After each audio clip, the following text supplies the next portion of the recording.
comment construire écologique et économique.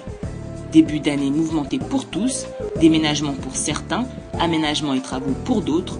Une nouvelle vie vous attend, mais comment la préparer et comment penser son avenir de manière saine et sans se ruiner?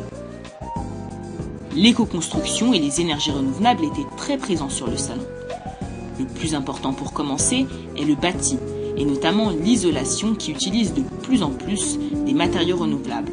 L'isolation aujourd'hui est un des premiers points primordiaux dans la construction.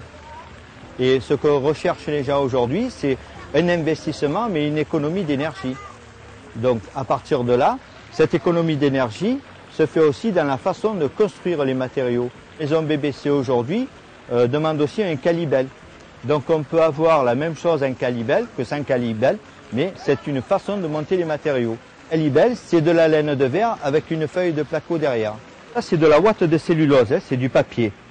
Ouais, il a été déchiqueté, on arrive à avoir une isolation qui soit vraiment impeccable. C'est de la laine de bois que vous avez ici sur le stand. Donc son isolation en laine de bois, vous voyez, que vous voyez présentement ici.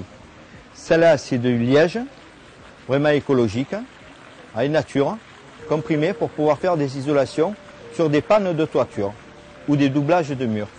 Ce ne sont que des matériaux faits pour avoir une isolation thermique aujourd'hui au top. Après la construction, comment se chauffer sans trop dépenser?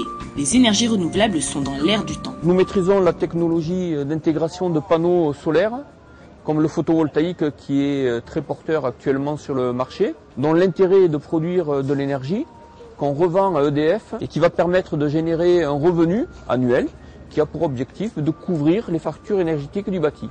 Ce que nous avons consommé, ce que nous avons donc pris sur la planète, nous le lui avons rendu grâce à la production du générateur photovoltaïque. Cette fois-ci, le panneau thermique, lui, va réagir à la chaleur, contrairement au photovoltaïque qui réagit essentiellement à la lumière. Celui-ci va réagir à la chaleur. Donc concentrer le rayonnement du soleil afin de chauffer un fluide caloporteur qui va retransmettre ses calories à l'eau chaude sanitaire. Ce qui va permettre d'avoir un bilan énergétique annuel de 70% des calories nécessaires pour chauffer l'eau chaude sanitaire d'une famille de 4 personnes issue du solaire. Des dépenses utiles et très souvent aidées par un crédit d'impôt. En 2008, 8 Français sur 10 se disaient prêts à investir dans les énergies renouvelables. Alors, pourquoi pas vous ?